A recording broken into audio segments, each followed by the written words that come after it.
Selling by Surendra Bhatt. तो उस पर बातचीत हम लोगों की चल रही है पिछले 2-3 दिनों से। तो और ये जो काउंसलिंग वाला चैप्टर है वो है कोर स्टेप का स्टेप 6, जिसमें counsel with your active and growing upline in start of the month बताया गया है कोर स्टेप में। और उसी काउंसलिंग को लेकर के देखिए, कोर स्टेप में अगर किसी पॉइंट को रखा गया है, चाहे वो काउंसलिंग हो या पर्सनालिटी डेवलपमेंट की बात हो या बुक्स रीडिंग की बात हो, तो उसका बहुत बड़ा महत्व है। वो महत्वहीन चीजें नहीं है। अगर वो महत्वहीन रहती तो वो कोर 8 कोर स्टेप में वो चीजें नहीं आती। तो इस चीज को हमें समझना है। और काउंसलिंग पर हम लोगों ने जो बातचीत की उसमें कितने तरह की काउंसलिंग होती है उसका जिक्र सुरेंद्र सर ने किया था। जनरल काउंसलिंग और counselling in direct selling. Direct selling के काउंसलिंग में सेल्फ काउंसलिंग पर हम लोगों ने चर्चा की थी कल। ग्रुप काउंसलिंग की भी बातचीत कल कुछ हुई थी। अब ग्रुप काउंसलिंग में जैसे मैं थोड़ा सा कल की बात को रिपीट कर देता हूं बहुत संक्षेप में। On special situations group counselling की जाती है। कब? जब डाउनफॉल ऑफ बिजनेस होता है तब की जाती है। Challenges of other MLM companies जब हो जाती है, मैंने दूसरी कंपनी आकर के आपके टीम के लोगों को जब गुमराह करने लगती है, तो उस स्थिति में ग्रुप काउंसलिंग बहुत जरूरी हो जाता है। एनी न्यू प्रमोशंस, कुछ नए अगर प्रमोशंस आए हैं, कुछ रिवार्ड और कुछ बेनिफिट्स की बात जब कोई वेंडर्स हमारे करते हैं, तो उस स्थिति में हम ग्रुप काउंसलिंग करके उसकी जानकारी लोगों के बीच में देते हैं। नेक्स्ट एनिवर्सरी और रिकॉग्निशन फंक्शन के बारे में हम ग्रुप काउंसलिंग करके उसकी जानकारी देते हैं। सेलिब्रेशन के क्राइटेरिया के बारे में बातचीत हुई। आज जो बातचीत करनी है कि अब ये सारे तो कारण है काउंसलिंग के, ग्रुप काउंसलिंग के। अब उसमें पॉइंट कौन कौन से रखे जाएंगे जब आप ग्रुप काउंसलिंग कर रहे हो अपने टीम के साथ, तो उसमें किन किन बातों का ध्यान हम सब लोगों को रखना है। उसमें जो इंपॉर्टेंट पॉइंट्स है, जो सब्जेक्ट्स हम सब लोगों को उसमें रखने हैं, उसमें जो पहला पॉइंट है वो है जनरल डिस्कशन एंड मोटिवेशन। जब हम काउंसलिंग अपने ग्रुप काउंसलिंग का स्टार्टअप करते हैं तो हमें क्या करना है, उसमें सब्जेक्ट क्या होगा? जनरल डिस्कशन होगा, जनरल बातें होंगी, सामान्य बातें होंगी, और उसमें मोटिवेशन वाली बातें भी होंगी। मोटिवेशन के लिए कुछ कहानियां आपके पास होनी चाहिए, और अनुभव के आधार पर ये सारी कहानियां, जब आप किताबों को पढ़ेंगे तो बहुत सारी कहानियां, किसी कैसेट को सुनेंगे तो बहुत सारी कहानियां आपको उसमें मिलेंगी। क्योंकि आपके टीम के, आपके ग्रुप के हर व्यक्ति न किताब पढ़ रहे हैं रेगुलरली और ना ही वो ऑडियो वीडियो कैसेट देख रहे हैं। तो कोई दिक्कत नहीं, अगर वो देख भी रहे हैं और आप उसको रिपीट करेंगे तो कोई बहुत आफत नहीं आने वाली। तो आप जनरल डिस्कशन करें और मोटिवेट करें लोगों को।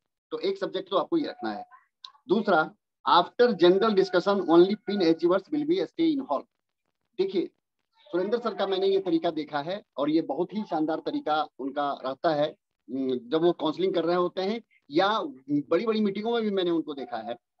और ये चीज अगर आप भी करेंगे ना, तो बहुत इसके सकारात्मक और बहुत ही विस्फोटक रिजल्ट आपको मिलने वाले हैं। वो करते क्या है, इस चीज, इस बारीकी को थोड़ा सा समझने का प्रयास कीजिए।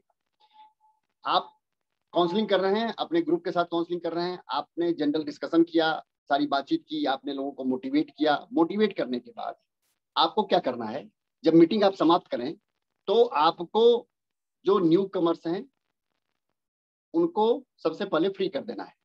जो नए साथी आए हैं, पहली बार आए हैं, और सुरेंद्र सर इस काम को बड़े अच्छे तरीके से और हर मीटिंग में लगभग करते हैं। तो इसमें बहुत सारी चीजें एक साथ वो कर जाते हैं, एक ही साथ बहुत सारे काम वो कर जाते हैं जो लोगों को दिखता नहीं है। और जो लोग पारखी होते हैं, जो समझदार होते हैं, या बड़े लेवल पर जो लोग होते हैं, उनको ये बात समझ में आती है। आप भी अपने स्तर पर इन कामों को कर सकते हैं। उसमें वो क्या करते हैं कि मैं आपने जनरल डिस्कशन कर लिया, उन्होंने पूरी मीटिंग खत्म हो गई, उसके बाद वो अनाउंस करते हैं कि भाई जो भी नए लोग आए थे वो अब फ्री हैं, वो अब जा सकते हैं। तो आपने अच्छा खासा समय दिया यहाँ पर, आपने हर व्यक्ति की बात सुनी, और अब आप प्रस्थान कीजिए यहाँ से। अब क्या हुआ कि जो भी नए साथी आए थे, आपने जिनको भी नए लोगों को बिठाया था प्रोग्राम में, वो सारे लोग मोटिवेट होकर के निकल गए। बचे कौन? पुराने लोग।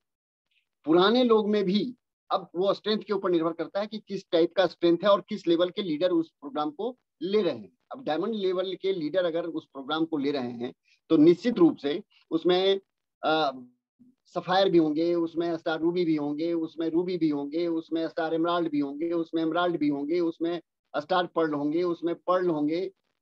इसके बाद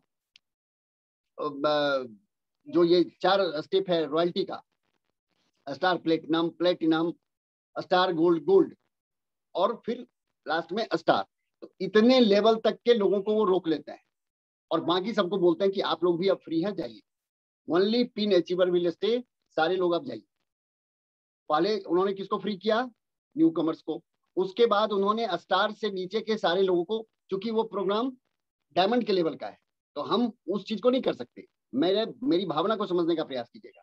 अब सारे पिन अचीवर रुक गए और पूरा हॉल खाली हो गया। अब वो क्या करेंगे? इंक्रीजिंग सीरीज में आपको पिन अचीवर्स को फ्री करना है, इंक्रीजिंग सीरीज में। अब वो जनरल बातचीत कुछ करेंगे और जो भी स्टार लेवल के लोग हैं, जो भी लीडरशिप लेवल के लोग हैं, उनसे वो आने वाले एनिवर्सरी का या आने वाले जो मिशन मंथ है उसका वो टारगेट पूछते हैं। क्या साहब आप खड़े होइए और सारे लोग खड़े हो जाइए, क्योंकि बहुत सारी संख्या रहती है वहां पर लीडरशिप अचीवर की, तो सभी लोग खड़े हो जाते हैं।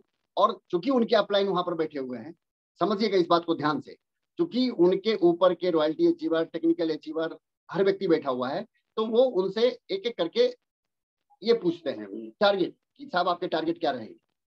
तो वो जो भी लीडरशिप अचीवर टारगेट बताता है उसको, उस सीरीज के जो भी अपलाइन है वो उसको नोट करते हैं। नोट कर लिया जी? ठीक है, लीडरशिप अचीवर की बात हो गई। अब आप फ्री हैं, आप जाइए। लीडरशिप खाली। अब गोल्ड, गोल्ड कितने खड़े होइए। अब रॉयल्टी अचीवर खड़े हुए। अब रॉयल्टी अचीवर खड़े हुए, थोड़ी सी बातचीत हुई, रॉयल्टी के पिन का थोड़ा सा इंपॉर्टेंस के बारे में बताया गया, उनकी जिम्मेदारियों का एहसास करवाया गया उनको, थोड़ी हल्की फुल्की दो चार बातें होती हैं और उसके बाद फिर उनको फ्री कर दिया जाता है। फिर स्टार गोल्ड की बात आती है, फिर उनसे थोड़ी बातचीत कि साहब आप उनसे बड़े लेवल पर हैं और आपको प्लेटिनम जाना है, आपको स्टार प्लेटिनम जाना है, आपको टेक्निकल क्वालिफाई करना है। तो इस तरह के मोटिवेशन के साथ वो फिर स्टार पर्ल को भी, सॉरी, स्टार गोल्ड को भी फ्री करते हैं, फिर प्लेटिनम को फ्री करते हैं। इस तरीके से हायरार्की में चीजें ऊपर चलती चली जाती हैं और फिर बाद में बच जाते हैं 2 लोग, एक डायमंड और एक सफायर। बात खत्म।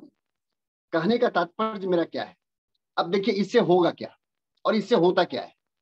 बातचीत तो सामान्य हो गई, 1.5 घंटे 2 घंटे जो भी लीडर्स ने कहा वो सारी बातें सबने सुनी, लेकिन इससे फर्क क्या पड़ता है, इस चीज को समझने की जरूरत है हमें। इससे एक साइकोलॉजिकल फर्क पड़ता है।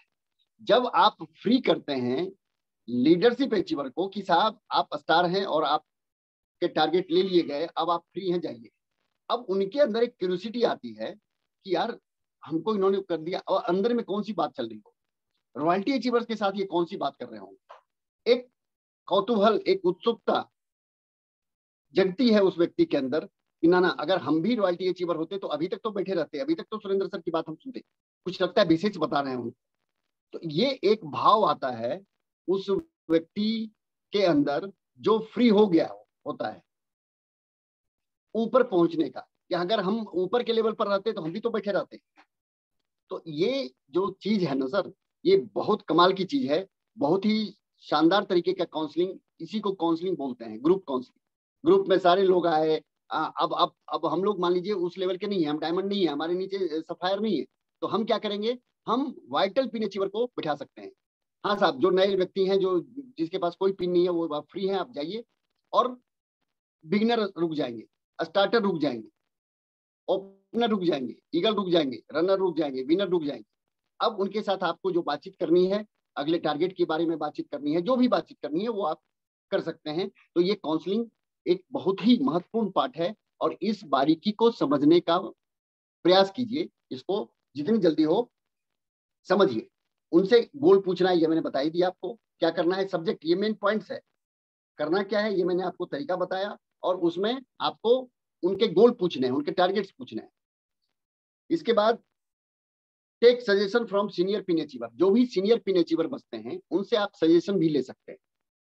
जैसे आप, अब जैसे मान लीजिए सुरेंद्र सर अगर कर रहे हैं तो वो रॉयल्टी अचीवर से सजेशन नहीं पूछेंगे, वो पर्ल और स्टार पर्ल से सजेशन नहीं पूछेंगे, क्योंकि बहुत सारे सीनियर लीडर्स हैं वहां पर।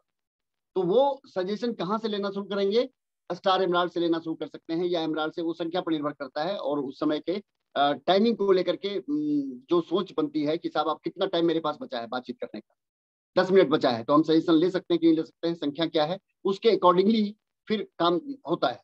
अब मान लीजिए टाइम कम है लोग ज्यादा हैं, तो उस स्थिति में वो एमराल्ड और स्टार एमराल्ड से भी कोई सजेशन नहीं लेंगे, वो हो सकता है सीधे स्टार रूबी से सजेशन ले, क्योंकि स्टार रूबी में भी 10 लोग हैं, तो उनका सजेशन हो सकता है ले। तो ये एक परंपरा को अगर आपने इम्प्लीमेंट किया अपनी टीम में, तो इसके बहुत ही सकारात्मक और बहुत ही बड़े परिणाम आपको मिलने वाले हैं आने वाले समय में। तो ये सब छोटी छोटी चीजें हैं। सीनियर अचीवर से, पिन अचीवर से आपको सजेशन लेना है। पिन, अब बात आती है दूसरा, ये ग्रुप काउंसलिंग की बातचीत हुई, अब आती है बातचीत पिन अचीवर्स काउंसलिंग। जब आप सिर्फ पिन अचीवर्स की काउंसलिंग कर रहे हैं, तो पिन अचीवर में देखिए इतना बड़ा लेवल तो लोगों का नहीं है कि मैं उस चीज के बारे में, चूंकि सुरेंद्र सर का ये काउंसलिंग के ऊपर चैप्टर था, लेकिन जानना तो, सीखना तो जरूरी है ना। तो ये इस वजह से मैं इस चीज को रख रहा हूँ आपके बीच कि पिन अचीवर्स के साथ काउंसलिंग किस तरीके से होती है। अब आप पिन अचीवर्स मान सकते हैं बिगिनर से, ओपनर से मान सकते हैं, मतलब ये आपके ऊपर और आपके स्ट्रेंथ, आपके टीम के ऊपर निर्भर करता है कि आप किस लेवल से पिन अचीवर्स समझ रहे हैं अपनी टीम के लोगों। वहां पर क्या बातचीत करनी है, पिन अचीवर्स के साथ अगर आपकी काउंसलिंग हो रही है, तो आपको वहां पर रिस्पॉन्सिबिलिटी ऑफ द पिन समझाना है सबसे पहले, कि एक पिन अगर आपने अचीव कर लिया तो इसकी जिम्मेदारी क्या है। अक्सर लोग पिन पिन पिन पिन, ये पिन पर पहुंच जाएंगे, उस पिन पर पहुंच जाएंगे। भैया पिन अगर आती है तो उसके साथ जिम्मेदारियां भी आती हैं। आप रॉयल्टी अचीवर बने तो उसके साथ आपके पास जिम्मेदारी भी आएगी रॉयल्टी अचीवर वाली। आप टेक्निकल अचीवर बने तो आपको उसके साथ रिस्पॉन्सिबिलिटी लेके चलना है। हम पीएम बन जाए, ये हर, अच्छा, हर व्यक्ति चाहता है कि मैं प्रधानमंत्री बन जाऊं, तो भैया प्रधानमंत्री की कुछ जिम्मेदारियां भी हैं, उसका भी निर्वहन करना पड़ेगा। सिर्फ उस गद्दी पर, उस पोस्ट पर, उस कुर्सी पर बैठ जाने से कुछ नहीं होगा, हमें उस जिम्मेदारियों का निर्वहन करना ही पड़ेगा, नहीं तो वो कुर्सी, वो गद्दी, वो सीट हमसे छिन जाएगी। तो हमें क्या करना है, जब हम पिन अचीवर्स की काउंसलिंग करते हैं तो हम उन्हें जिम्मेदारियों का एहसास करवाते हैं कि साहब ये आपकी जिम्मेदारी है। आप ओपनर हो गए और अभी तक अगर आपको प्लान दिखाने नहीं आ रहा है तो आप सतर्क हो जाइए, आप सीखिए मार्केटिंग प्लान दिखाना, आप रिटेलिंग करना सीखिए।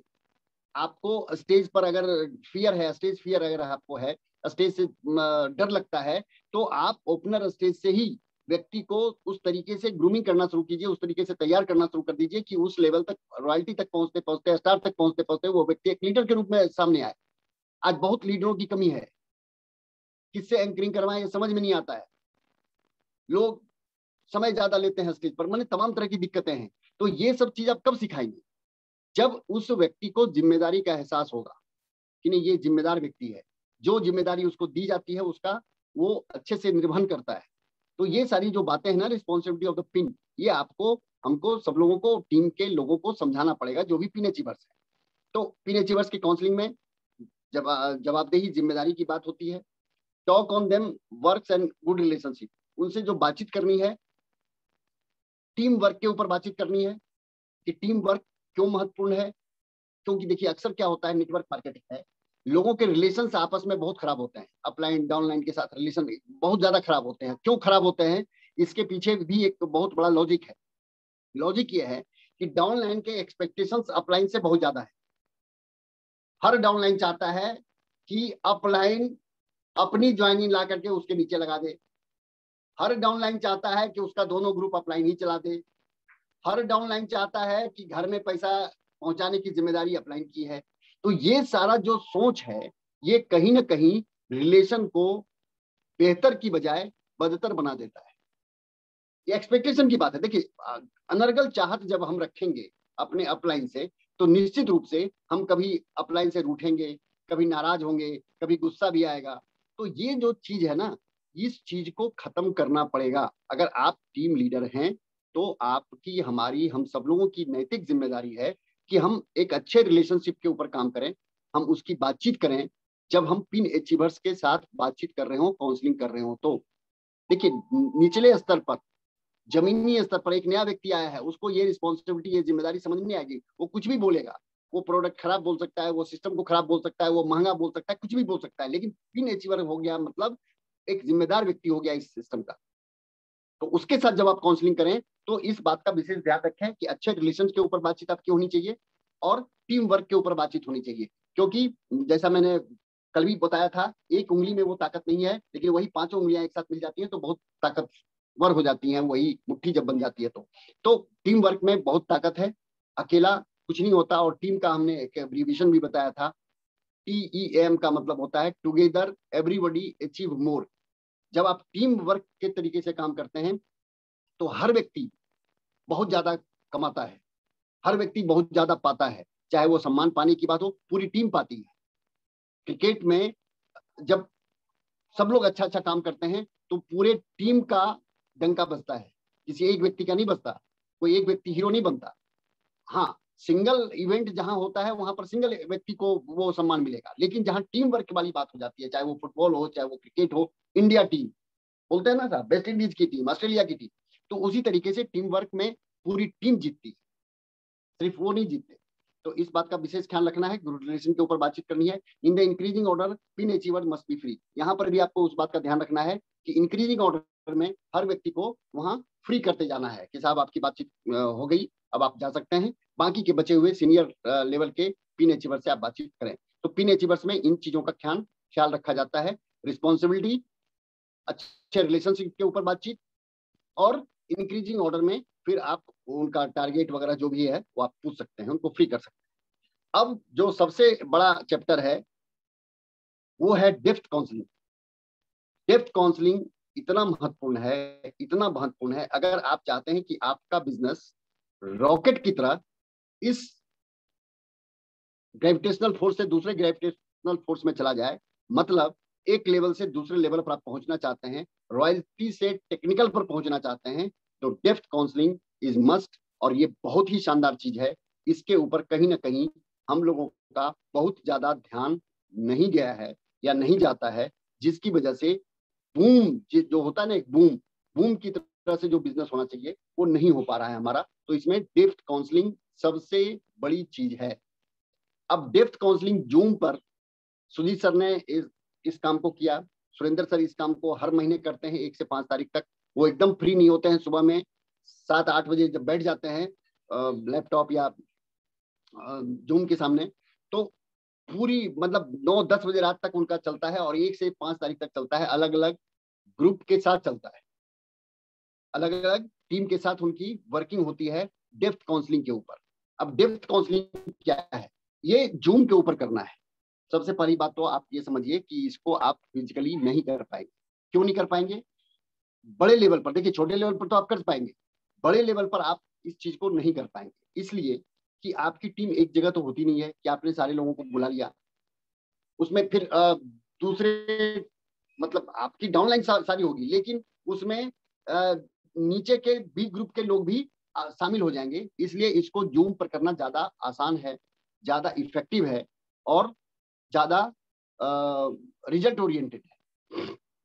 इसमें क्या किया जाता है, पहले तो हर महीने के एक डेट और टाइम को फिक्स कर लीजिए कि डेप्थ काउंसलिंग है साथ। आपका क्या होना चाहिए, एक तो जूम पर आप आइए। जूम पर आने के बाद आपको डेट और महीना फिक्स होना चाहिए। मतलब सॉरी, महीना मैं नहीं कहूंगा, हर महीने में एक डेट फिक्स होना चाहिए कि इस डेट को ये जूम मीटिंग होगी। या तो आप कुछ ऐसा भी सोच सकते हैं कि साहब हर महीने के फर्स्ट वेडनेसडे को या फर्स्ट संडे को या फर्स्ट मंडे को, जो भी आप डेट, या तो डेट निर्धारित कर दीजिए या डे निर्धारित कर दीजिए हर महीने के फर्स्ट वीक का। क्योंकि काउंसलिंग फर्स्ट वीक में हो तो ये ज्यादा इफेक्टिव होता है, उसके रिजल्ट्स आपको बहुत शानदार मिले। इसमें क्या होता है, इसकी जरूरत क्यों है? क्योंकि आपको गोल सेट करने में, टीम के गोल सेट करने में आपको इससे मदद मिलती है। और दूसरी जो सबसे बड़ी चीज है कि helps active inactive distributors, sorry, helps activate inactive distributors. अब इसमें करना क्या होता है, पहले आप इस बात को समझिए। आपको मैं अपने एग्जांपल से समझा रहा हूं तो आपको बात समझ में आएगी। जैसे मान लीजिए मेरे नीचे, मान लीजिए नहीं, यही सच्चाई है कि मेरे नीचे मान लीजिए डायरेक्ट मैं बात करता हूं, हनुमान सर है। एक्टिव इफेक्टिव की मैं बात कर रहा हूं। हमारे और हनुमान जी के बीच में भी, मैं अगर इस ग्रुप की बातचीत करूं तो हमारे और हनुमान जी के बीच में रामशंकर सर भी हैं, और भी लोग हैं, बहुत सारे लोग हैं। तो मैं क्या करूंगा कि अब रामशंकर सर नहीं आते हैं, उनकी बी टीम भी है, मैं उनके किसी भी बी टीम को नहीं लूंगा। समझिएगा बात, मैं किसको बुलाऊंगा? मैं रामशंकर सर को बुलाऊंगा, उसके बाद मैं हनुमान सर को बुलाऊंगा। हनुमान सर के बी ग्रुप के किसी व्यक्ति को मैं उसमें एंट्री नहीं दूंगा। हनुमान सर के नीचे उनके पावर लेग में कौन है? कुसुम जी हैं, कुसुम वर्मा जी। तो मैं उनको बुलाऊंगा। कुसुम वर्मा जी के बी टीम का कोई भी व्यक्ति उसमें नहीं होगा। कुसुम जी के नीचे मैं बहुत नीचे चला आता हूं।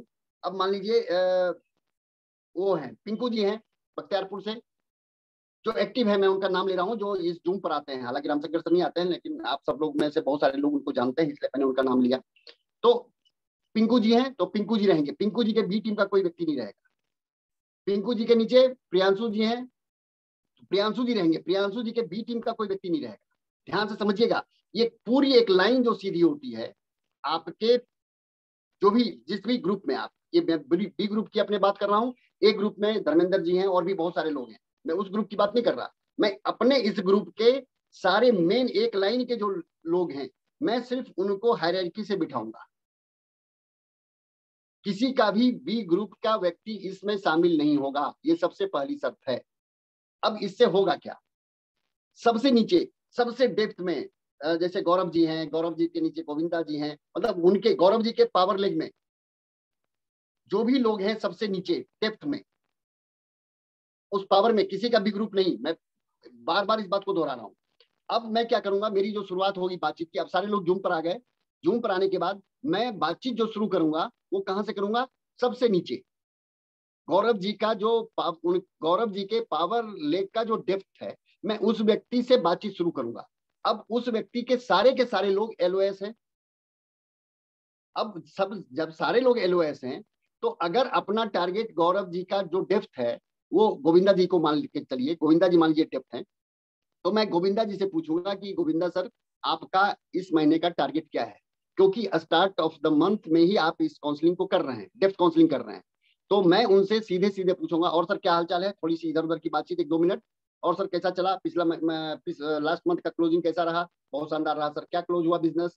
अच्छा, उस बिजनेस को सारे अपलाइन के लोग जान रहे हैं, तो इसमें कोई बुराई नहीं है। क्रॉस टीम उस बात को क्यों जाने? हनुमान जी का बी टीम इस बात को क्यों जाने कि गोविंदा जी का क्या बिजनेस हुआ? रामशंकर जी के बी टीम क्यों जाने इस बात को कि गोविंदा जी का क्या बिजनेस हुआ? लेकिन ये बात रामशंकर जी को, हनुमान जी को, कुसुम जी को पता होनी चाहिए। आप समझिए, ये बहुत बड़ा साइंस है और बहुत बड़ा काम करता है। अब जब गोविंदा जी से हमने पूछा कि सर चलिए, पिछला महीना तो आपने बहुत एफर्ट लगाया, बहुत प्रयास किया और आप इस लेवल पर आए, अब ये बताइए कि इस महीने आपका क्या गोल है, क्या टारगेट है? अब जो भी वो टारगेट लिखाएंगे, जो भी वो बोलेंगे, वो सारे के सारे अपलाइन के सीरीज के लोग उसको नोट करेंगे। उनका नाम, उनका आईडी, वो कहाँ से हैं और उनका टारगेट। अब जो व्यक्ति काउंसलिंग कर रहा है, डेप्थ काउंसलिंग, जैसे मान लीजिए मैं कर रहा हूं, तो मैं उनसे पूछूंगा कि सर आपने चलिए लीडरशिप का टारगेट लिया है, तो आप ये कैसे कैसे करेंगे? बिजनेस कहाँ कहाँ से आएगा? कैसे 3.5 लाख का बिजनेस आप करेंगे? तो फिर उसको वो पूरा बताएंगे कि सर यहाँ से ये बिजनेस मेरा, दिल्ली में बिजनेस है मेरा सर, पुणे में बिजनेस है मेरा सर, बिहार में बिजनेस है मेरा, यहाँ से सर इतना बिजनेस आएगा, यहाँ से इतना बिजनेस आएगा, यहाँ के टीम लीडर ये हैं, यहाँ से इतना बिजनेस आएगा। वो टोटल मिलाकर के जब हमको कैलकुलेशन करके बता देंगे कि 3.5 का बिजनेस यहाँ से आएगा। ठीक, ये ऊपर के सारे लोगों ने सुना इस बात को, सारे लोगों ने 3.5 लिखा। अच्छा, इसमें 2-3 फायदे होते हैं। पहला फायदा क्या है कि एक तो अपलाइन को पता चलता है कि हमारा पावर लेग का डेप्थ कौन है, एक तो ये पता चल गया। दूसरा ये पता चलता है कि व्यक्ति किस तरीके से डेप्थ में काम कर रहा है। तीसरा फायदा, बीच में जो लोग हैं, मतलब उस सीरीज में बहुत सारे लोग हैं ना भाई, आप रामशंकर जी और हनुमान जी के बीच में भी कुछ लोग होंगे। ऐसा तो है नहीं कि डायरेक्ट हनुमान जी को रामशंकर सर ने ज्वाइन करवाया। एक पीके राय जी भी हैं और भी लोग हैं। तो अगर वो लोग इनएक्टिव हैं और अगर वो प्रयास से इस जूम पर आ जाते हैं, तो उस स्थिति में क्या होगा? अब मैं एक एग्जांपल देके आपको बता रहा हूं, ताकि आप में से बहुत सारे पुराने साथी हैं, लियाकत जी मुझे बार बार दिखते हैं, इसलिए मैं नाम ले रहा हूं पुराने लोगों का, और कुछ नए साथी हैं उनको नाम हो सकता ना पता हो। तो अब जैसे मान लीजिए पीके राय जी ने एक जूम मीटिंग अटेंड किया इस डेप्थ काउंसलिंग का, मैंने उनको इन्वाइट किया था और वो ज्वाइन कर लिए। तो उनको क्या होगा, एक मैसेज जाएगा कि अरे मेरे नीचे एक व्यक्ति 3.5 का टारगेट ले रहा है, वो इनएक्टिव है अभी। तो उनके अंदर एक्टिविटी थोड़ी बढ़ेगी, उनका थोड़ा सा प्रयास बढ़ेगा, उनकी सोच थोड़ी सकारात्मक होगी और वो कुछ काम करने के लिए उत्साहित और प्रेरित होके काम करना स्टार्ट कर सकते हैं। तो इसीलिए इसमें लिखवाया गया हेल्प्स एक्टिवेट इनएक्टिव डिस्ट्रीब्यूटर। जो इनएक्टिव हो गए हैं, जब उस व्यक्ति को पता चलेगा कि मेरे नीचे इतने शानदार शानदार गौरव जी, गोविंदा जी जैसे लोग आ गए, तो अब तो बिजनेस साफ बोलेगा। अब बिजनेस डाउन होने वाला नहीं है, क्योंकि पढ़े लिखे और इंटेलेक्चुअल सब आए हैं हमारे टीम। तो ये एक बहुत बड़ा फायदा होता है। तो ये 3-4 फायदों की वजह से हम डेप्थ काउंसलिंग करते हैं। अब चलिए, गोविंदा जी की बात हमने कर ली। अब गोविंदा जी को हम वहां से फ्री करेंगे, जूम पर ही फ्री करेंगे। सर अब आप लीव कर जाइए, छोड़ दीजिए, बाकी हम अब गोविंदा जी ने अपना टारगेट बता दिया, सब कुछ हो गया, वो लीव कर गए वहां से। अब आ गए गौरव जी। हाँ गौरव सर, चलिए, आपके नीचे तो सर बहुत शानदार व्यक्ति को आपने ज्वाइन करवाया है, अब वो तो लीडरशिप का टारगेट लिए हुए हैं। अब आप बताइए आपका क्या रहेगा। 3.5 तो हो गया नीचे साहब, अब आप बताइए। तो वो अब मान लीजिए, अगर वो उनका बिग ग्रुप में कुछ लोग हैं, उनका स्ट्रेंथ क्या है, ये उस पर निर्भर करता है। अब अगर अगर मान लीजिए वो अभी स्टार्ट ही कर रहे हैं, तो वो बोलेंगे सर मेरा बी ग्रुप में इस महीने बिजनेस होगा 20,000 का। मैं एक एग्जांपल दे रहा हूँ, चलिए 20,000 का होगा। सारे अपलाइन के सीरीज के लोग उसको लिखेंगे, गौरव जी का बी ग्रुप 20 लोग। अगर टीम बड़ी है तो ये भी टारगेट ले सकते हैं कि सर मैं अपने बी ग्रुप से एक ओपनर निकालूंगा। ओपनर निकालने का मतलब क्या, 70,000 का बिजनेस होगा जी बी ग्रुप से उनका। भाई ओपनर तो तभी होगा ना जब 70,000 का बिजनेस होगा। तो इसका मतलब क्या हुआ कि गौरव जी भी लीडरशिप अचीव कर लिए, नीचे भी लीडरशिप गोविंदा जी और ऊपर में गौरव जी भी लीडरशिप। या वो कहते हैं कि एक 15 सर करूंगा मैं, नीचे ईगल निकाल रहा हूं अपने बी ग्रुप से एक, तो ठीक है साहब, वो रॉयल्टी पर पहुंच गए। अब कितना आसान होता चला गया आप ये समझिए। मैं गौरव जी के बी ग्रुप के किसी व्यक्ति से काउंसलिंग नहीं कर रहा हूं, मैं एलओएस का जो पूरा हायरार्की है, पावर की बात कर रहा हूं। तो इस तरीके से जब आप काउंसलिंग करेंगे, डेप्थ काउंसलिंग, तो ये बड़ा मजेदार भी लगेगा। देखिए थोड़ा सा ऊपर के लोगों को, हाँ कुछ ऊपर के लोग इसमें, और 2-3 बातें जो सुजीत सर करते हैं या जो सुरेंद्र सर ने सिखाया है वो ये सिखाया है, उसमें से कुछ जो लोग एक्टिव हैं, जैसे हनुमान जी एक्टिव, रामशंकर सर आज की डेट में एक्टिव बहुत ज्यादा नहीं है। तो ऐसी स्थिति में मैं हनुमान जी से भी सलाह लूंगा कि सर आप ये बताइए, और आप क्या सलाह देना चाहेंगे गौरव जी को, और इनको क्या करना चाहिए कि इनका बिजनेस बढ़े। तो अपने अनुभव के आधार पर हनुमान सर भी बताएंगे कि सर इनको ये काम और अगर कर ले, अगर वो काम उनके साथ कर रहे हैं तो, अगर उनका रेपो उनके साथ बना हुआ है तो वो कुछ सजेशन भी अपनी तरफ से दे सकते हैं। और उस सजेशन को भी सारे लोग लिखते हैं, लिखेंगे, गौरव जी भी लिखेंगे और हम सब लोग भी लिखेंगे कि हाँ साहब ये सजेशन हनुमान जी की तरफ से आया और ये काम इनको करना चाहिए, इससे बिजनेस बढ़ेगा। तो इस तरीके से काउंसलिंग होती है डेप्थ की। मैं आगे पर्सनल काउंसलिंग पर नहीं जाऊंगा क्योंकि एक नया चैप्टर है, लेकिन डेप्थ काउंसलिंग, अगर आज हमारा बिजनेस बहुत तेज गति से नहीं बढ़ रहा है तो कहीं ना कहीं डेप्थ काउंसलिंग हम नहीं कर पा रहे हैं। हम डेप्थ में बिजनेस तो करना चाह रहे हैं, लेकिन डेप्थ काउंसलिंग एक अलग चीज है और डेप्थ में बिजनेस खड़ा करना एक अलग चीज।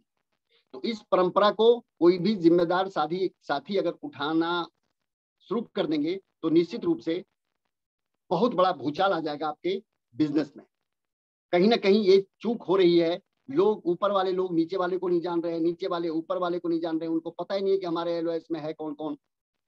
भाई जो व्यक्ति जिसको ज्वाइन करवाया बस वहीं तक बात सिमट के रह जाती है। अब सुभाष जी को नहीं पता कि उनके डेप्थ में कौन है।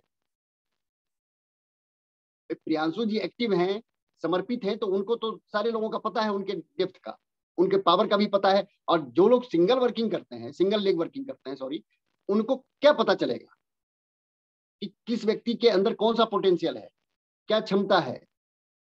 तो ये डेप्थ काउंसलिंग इन सब चीजों को बहुत हद तक, जो कमियां हैं उसको ये दूर करता है। इसलिए डेप्थ काउंसलिंग इस सिस्टम का एक बहुत ही महत्वपूर्ण पार्ट है। और आज अगर डायमंड है सुरेंद्र सर, तो इसके पीछे सबसे बड़ी वजह है कि वो काउंसलिंग को एकदम से पकड़े हुए हैं। बाकी कोई चीज इधर उधर हो जाए लेकिन काउंसलिंग वो नहीं छोड़ते साहब। वो चाहे पर्सनल काउंसलिंग हो, चाहे वो डेप्थ काउंसलिंग हो, चाहे वो 1-to-1 काउंसलिंग हो, किसी भी तरह की काउंसलिंग, काउंसलिंग शब्द आ गया तो वो एकदम से इतने उत्साहित होते हैं अंदर से कि मत पूछिए, अरे काउंसलिंग है, मजा आ गया साहब।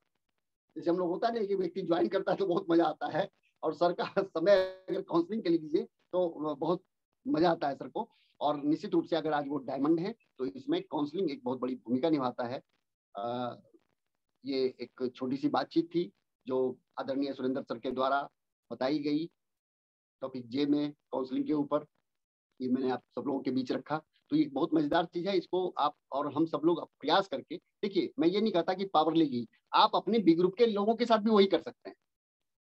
मतलब जैसे मैं अपने बिग ग्रुप का मैंने एक हायरार्की बताया, अब प्रियांशु जी और गौरव जी के बीच में भी बहुत सारे लोग हैं, सुभाष जी भी हैं, उसके ऊपर चंदन जी भी हैं। तो ये बहुत सारे लोग हैं, हम सारे लोगों का नाम यहाँ पर जिनका नहीं ले पा रहे हैं, ये मत समझिएगा कि हम लोगों को सर भूल गए, ऐसा कुछ नहीं है। मैंने एक ऐसा नाम लेने का प्रयास किया जो सब लोग थोड़ा सा जान रहे हैं, समझ रहे हैं। जो बनारस के लोग हैं वो बनारस के लोगों को जान रहे हैं, जो बाहर के लोग हैं बाहर के लोगों को जान रहे हैं। कुछ जैसे मैंने गौरव जी का नाम लिया, तो गौरव जी कई बार प्रेजेंटेशन भी दिखा चुके हैं, इसलिए बहुत सारे लोग उनसे वाकिफ हैं। गोविंदा जी ने भी प्रेजेंटेशन दिखाया है, मार्केटिंग प्लान वगैरह, तो उनसे भी बहुत सारे लोग वाकिफ हैं। तो इसलिए मैंने ऐसे कॉमन नाम को लिया जो डेप्थ है, और वो बहुत ही शानदार तरीके से काम कर रहे हैं, समर्पित हैं आज की डेट में। तो डेप्थ काउंसलिंग यही होता है, और इस चीज की परंपरा अगर आपने शुरुआत कर दी ना, तो बहुत कमाल हो जाएगा। मैं आपके बिजनेस में, मैं ये ऐसा विश्वास करता हूँ, और निश्चित रूप से ऐसा होता है और ऐसा हो रहा है। ये ट्रस्टेड और टेस्टेड फार्मूला है, मतलब आप इस पर विश्वास भी कर सकते हैं, और इसको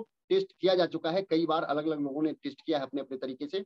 तो ये फुल प्रूफ है, ये आपके बिजनेस को एक स्थायित्व देगा, आपके बिजनेस के ग्रोथ में ये सहायक होगा। आपको पता चलेगा, आज अगर ऊपर वाले किसी व्यक्ति से पूछिए सर कितना बिजनेस होगा, लोगों को पता नहीं चल पाता कहां तक मेरा बिजनेस जाएगा। क्यों? क्योंकि बिजनेस के ऊपर पकड़ नहीं है, लोगों के ऊपर पकड़ नहीं है, लोगों से आप टारगेट नहीं पूछते हैं, लोग आपको टारगेट नहीं बताते हैं। लेकिन जब डेप्थ काउंसलिंग आप करेंगे जूम के ऊपर, तो हर व्यक्ति जब टारगेट अपना बताएगा तो आपको क्लियर हो जाएगा माइंडसेट कि नहीं साहब, मेरा एक तरफ से बिजनेस तो ये होने वाला है, अब मुझे अपने बी ग्रुप में भी ध्यान देना है। तो हर एलओएस का हर व्यक्ति अपने अपने बी ग्रुप में और ज्यादा सक्रिय होकर के अपने बी ग्रुप के लोगों को भी उसी तरह से जूम मीटिंग में डेप्थ काउंसलिंग करके अपने बिजनेस को कई गुना बढ़ा सकता है। तो ये मेरी छोटी सी बातचीत थी। प्रियांशु जी बहुत बहुत धन्यवाद समय देने के लिए। आप सब लोगों का बहुत बहुत आभार कि आपने बड़े धैर्य से इस इन सब चीजों को सुना। निश्चित रूप से ये काम आने वाली चीज है, और ये बहुत ही शानदार चीज है। इसके ऊपर हम लोग काम करें तो बहुत बेहतर परिणाम आपको मिलेंगे, मिलने वाले हैं। तो अपने अपने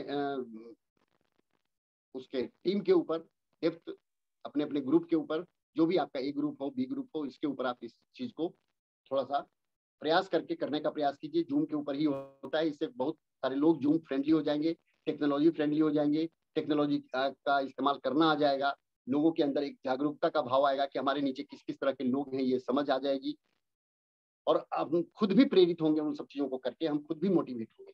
तो थैंक यू प्रियांशु जी, बहुत बहुत धन्यवाद आपका।